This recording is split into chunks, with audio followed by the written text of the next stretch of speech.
Well, hey, what's up? Today has been a very tough day already, but I'm really excited to get outside and run because it says it's 74 degrees right now, and that's the warmest it has been, I think, this whole year. Wind speeds of 13 miles an hour, so not too bad. Oh, just went up to 14. I'm just gonna go, and I think I'm just gonna knock out like just a really quick run, like maybe like 3 miles or something. Yesterday I did 5, and Strava actually told me that it was my fastest 5 mile ever, which I was just like, how is this happening? Like, how am I hitting these PRs out of nowhere? I have been trying to run faster. I've been working a lot on my form, working a lot on my cadence. I think the winter running on the treadmill really helped a whole lot too. I don't know why I'm hitting these PRs. Yeah, if you haven't seen the video that I put out yesterday, or maybe it's gonna be 2 days ago, about recovery tools for runners, go check that out. I'll link it right here. I really think that it's something that not enough runners really focus on, is the time in between their runs. Like, you have to be sleeping well, you have to be working on your body. Like, you just have to take recovery seriously if you want to be a good runner. And it's something that I haven't taken seriously my whole running career either. So I really want everyone to check that video out because I think there's a lot of really good stuff in there. But yeah, I'm gonna use the Polar Grit X again today. It says it's got 12% battery left. I think this battery is pretty solid though. In my last couple of videos, a few people commented and helped me understand a little bit about how lithium-ion batteries work, and that it just needs a couple cycles, and that a lot of times the percentage is just an estimation, which is great. Hopefully this, if you actually use it during 100, will last for a full 40 hours if you need it. When the battery finally dies, I'm going to go in and give you guys a report of how long the watch was on, and so like daily run time, and then how many hours it was able to record in full GPS mode. So I'll be putting that information out in a later vlog once this battery finally dies. I'm going to go with the regular Ultra Touring 4s today. I've worn the Touring Plush for a couple days in a row, so on to the Touring 4s for a couple days. I'm going to try and record the Stryd pod on its own along with the Polar Grit X to give a comparison of the power readings that they both give out. All right, let's go.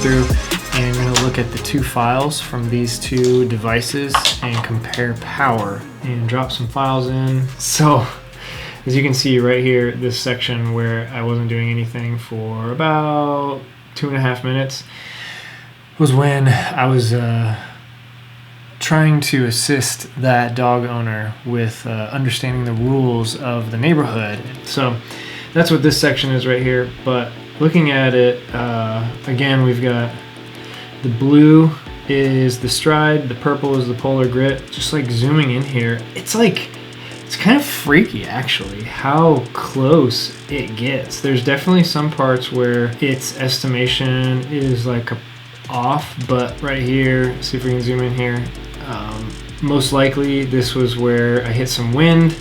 And so the Stryd pod brought my power up to 313, and Polar was down to like 306. What I would say here is there's definitely some spots where you can see that Stryd is picking up wind power. My opinions on this are that I'm really impressed still.